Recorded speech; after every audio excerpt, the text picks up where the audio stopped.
It's all your fault. This happened because you weren't supporting my son as his wife. My mother-in-law was hysterical as she looked at him lying motionless in the hospital bed.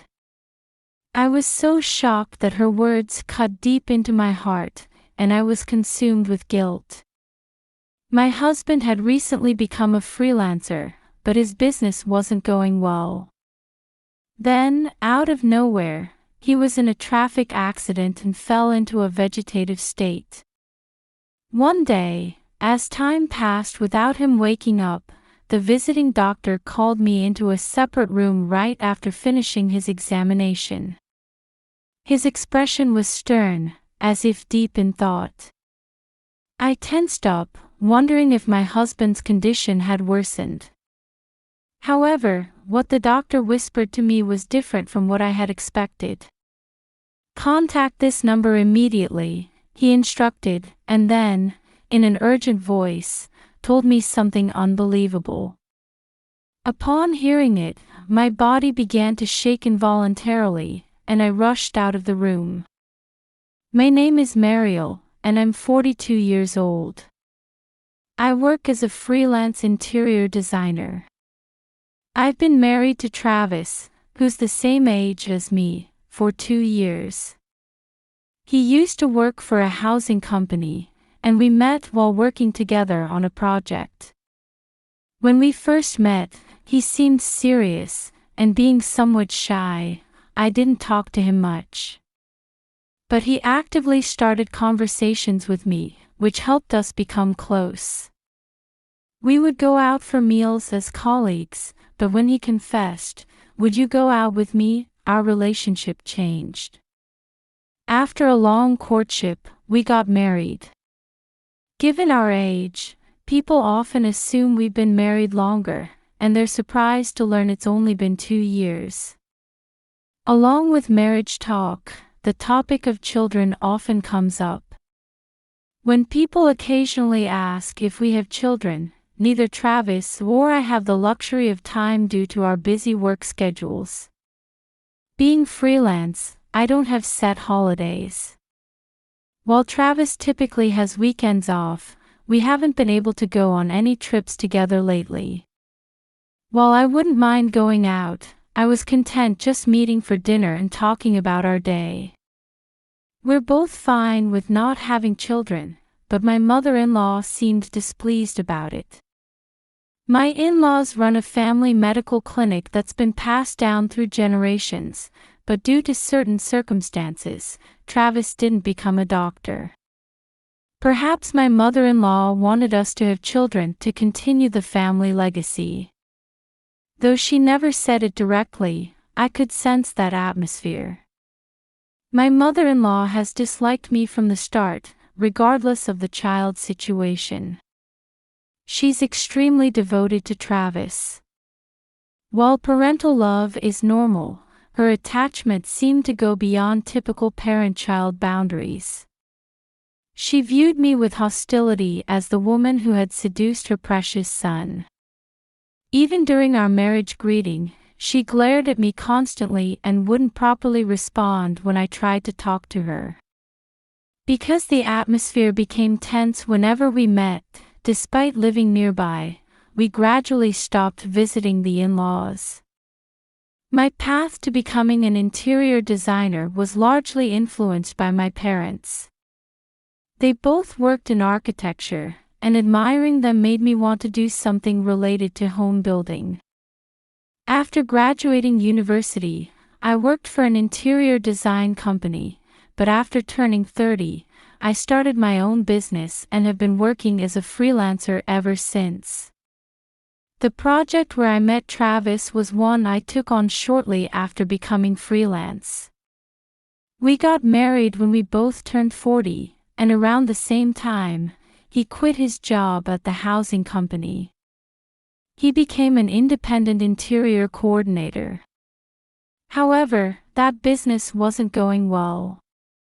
Work wasn't coming in, and Travis spent more time spacing out at home. Even when I suggested there might be things he needed to do to get work, he wouldn't listen. His income dropped dramatically from his company days, and I ended up essentially supporting us. Look, there must be things you can do to make a name for yourself. How about studying different things and putting them into practice? Shut up. What do you know? You're probably just looking down on me inside. Travis gradually started verbally abusing me. His eyes showed clear hostility, and I could see his jealousy and feelings of inferiority. I hadn't succeeded as a freelancer without effort either. I had worked hard to get where I was. But telling him that didn't get through. I spent my days enduring his verbal abuse. You have no charm. Can't you even support your husband properly? He would say. If I talked back, he'd say, how dare you talk back?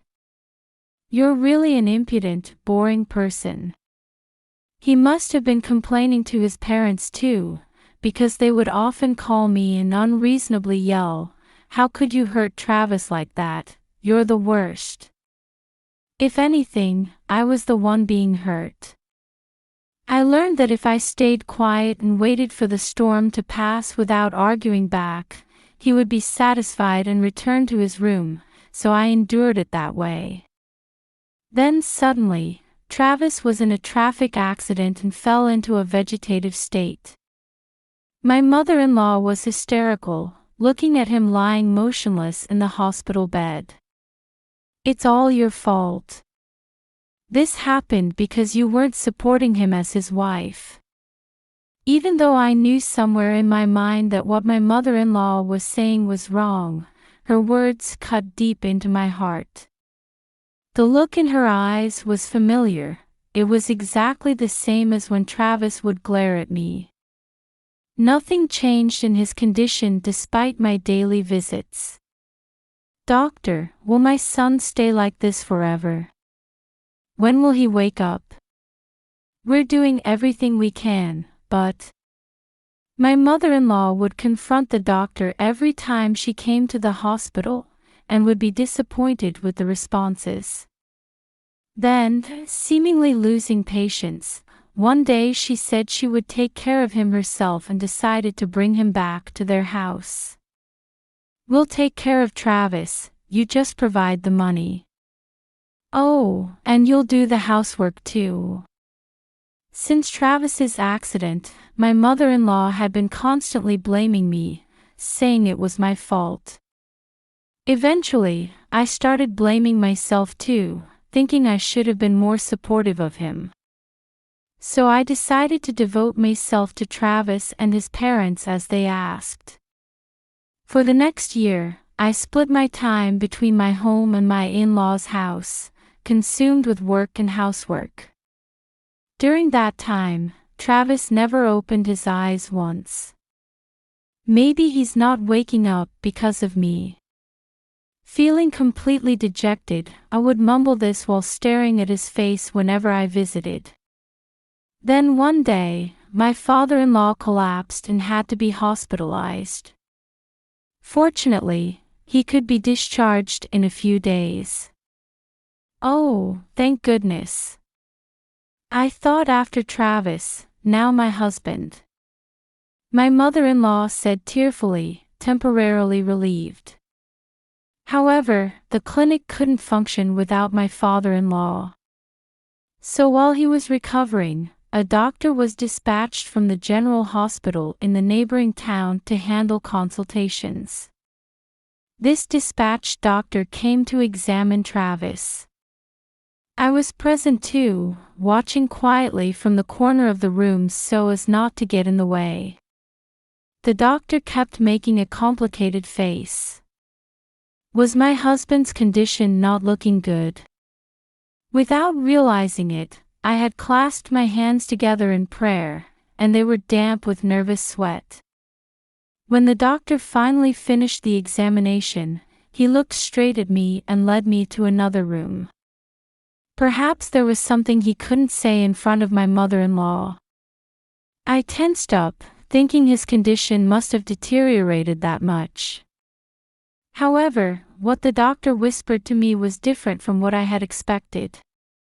"Contact this number immediately," the doctor said, forcefully pressing a note with what appeared to be contact information into my hand. I furrowed my brow, wondering what this meant. After giving this instruction, the doctor told me something unbelievable in an urgent voice. Upon hearing it, my body began to shake involuntarily. My skin broke out in goosebumps, and despite it not being particularly cold, my back felt ice cold. I bolted out of the in-laws' house. Several hours later, I got a call from my mother-in-law. She must have noticed I was gone. She had called several times before, but I had ignored all the calls. To be honest, I didn't want to talk to her, but after repeatedly ignoring the calls, they would just keep coming back seconds after hanging up. The soulless ringing echoing through my room was driving me crazy, so I reluctantly answered. I took a deep breath. "Mariel, why did you suddenly disappear? You left the housework half done too." My mother-in-law's shrill voice came through the phone speaker. It was so loud and high-pitched that I immediately pulled the phone away from my ear, and it rang unpleasantly in my head. "Come back right now. This is unacceptable." "No, I won't come back.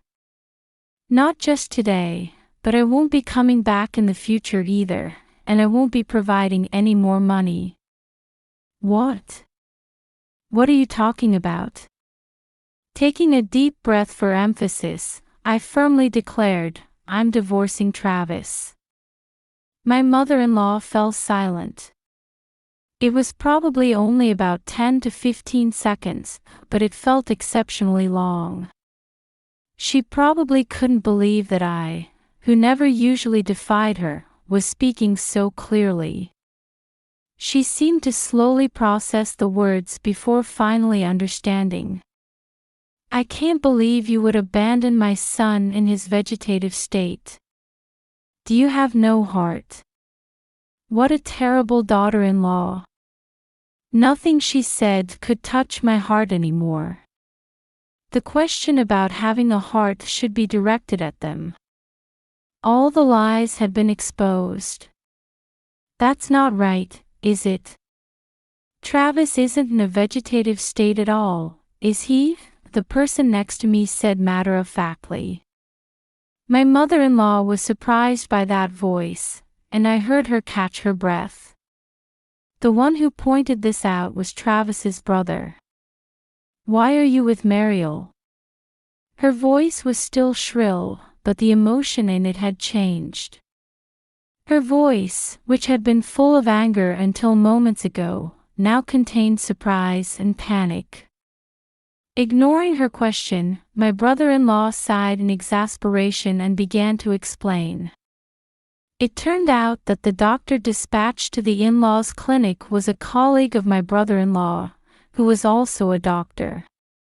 Travis was initially taken to the hospital where his brother worked. While news about his real brother had reached him quickly, he had thought something was strange from the start. Given the circumstances of the accident, it seemed odd that Travis would be in a vegetative state. However, my brother-in-law wasn't the attending physician, and since he was estranged from his parents' home, he felt hesitant to ask directly. Therefore, he couldn't grasp the detailed situation. My mother-in-law must have taken Travis away from that hospital to prevent the lies from being exposed. However, when my father-in-law collapsed and another doctor gained access to their house, the lies were uncovered. Travis is not in a vegetative state at all, the colleague doctor had said while pressing the note into my hand. Written on it were my brother-in-law's contact information and one other phone number, for the police. Before taking my mother-in-law's call, I had immediately filed a police report. At the entrance, there were well-worn sandals and sneakers that seemed to belong to my in-laws, but among them was one pair of obviously out-of-place women's heels. They weren't mine, of course. After glancing at them, I took off my shoes and headed straight to Travis's room. Or perhaps now it would be more accurate to say the room where he was pretending to sleep. There was my mother-in-law, my father-in-law who had just been discharged, and a young woman who appeared to be a nurse, surrounding Travis's bed. My mother-in-law and the young woman were each holding one of Travis's hands. However, I knew the truth. This woman was Travis's mistress. A 29-year-old woman named Belle. The investigation had already revealed everything. They must have been meeting like this at his parents' house when I wasn't around. It seemed his parents approved of their relationship. Seeing him lying there with regular breathing, I almost laughed but held it back. Now that the lies had been exposed during the phone call, anything they did just looked artificial. But that was fine. Travis was clearly conscious and could hear everything. I took out the divorce papers and held them up for everyone to see. Travis, let's get divorced. The moment I said that, his eyes snapped open. So he had been listening. He jumped up from the bed, crawled over, and began clinging to my feet. No, I absolutely don't want to separate. Hearing his plea, a mocking laugh escaped my lips involuntarily. His mistress had a look of despair on her face. Judging by her expression, he must have whispered sweet nothings to her about her being the most important person to him. To completely flip and now say he doesn't want a divorce, his self-centeredness knows no bounds. How irresponsible. That's right, fulfill your duties as a wife. Don't be so impudent. I turned my gaze to my in-laws who were shouting intimidatingly. They seemed to be trying to make me submit, but it wouldn't work anymore. I had no intention of dealing with such people in the future. Stop talking nonsense. My brother-in-law, who had been quiet until then, barked in a low voice. He seemed to have reached his limit of patience. Do you think any woman would want to remain the wife of a man who cheats and pretends to be in a vegetative state to swindle money? If you're so concerned about having a daughter-in-law, why don't you have this woman become the new one? You approve of her, don't you, since she comes here so openly? I fired off these questions in succession, but no one answered. They bit their lips and let their gazes wander around troubledly.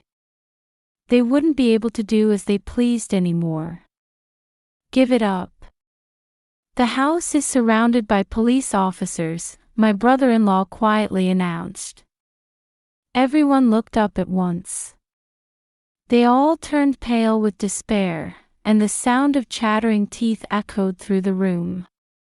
They must have been aware of their wrongdoing. They seemed to easily imagine what would happen to them next. I had kept evidence of the money extorted by my in-laws and all the verbal abuse I received from my mother-in-law, and I submitted everything to the police along with my complaint. Travis had pretended to be in a vegetative state, and my mother-in-law had verbally abused me to further weaken me while I was in shock. Then, by making me believe it was all my fault and dulling my judgment, they had schemed to swindle money from me. We also learned that Travis had been planning this with his parents since his interior coordinator business started failing and his salary stopped coming in. Though it might sound self-serving, he had harbored an intense complex toward me. He thought that if I could succeed as a freelancer, he could too, but when he actually became independent, it didn't work out at all. Disgusted with me, he probably maintained his pride by getting involved with a younger woman, wanting to feel superior to someone. And Dad, you were evading taxes too, weren't you? My brother-in-law gave my father-in-law a cold look. Though he desperately denied it, it would all come out in the investigation anyway. At our signal, the police officers who had been waiting entered the room. After that, my divorce from Travis was finalized successfully. I didn't want to talk to him directly anymore, so I had a lawyer handle all communication.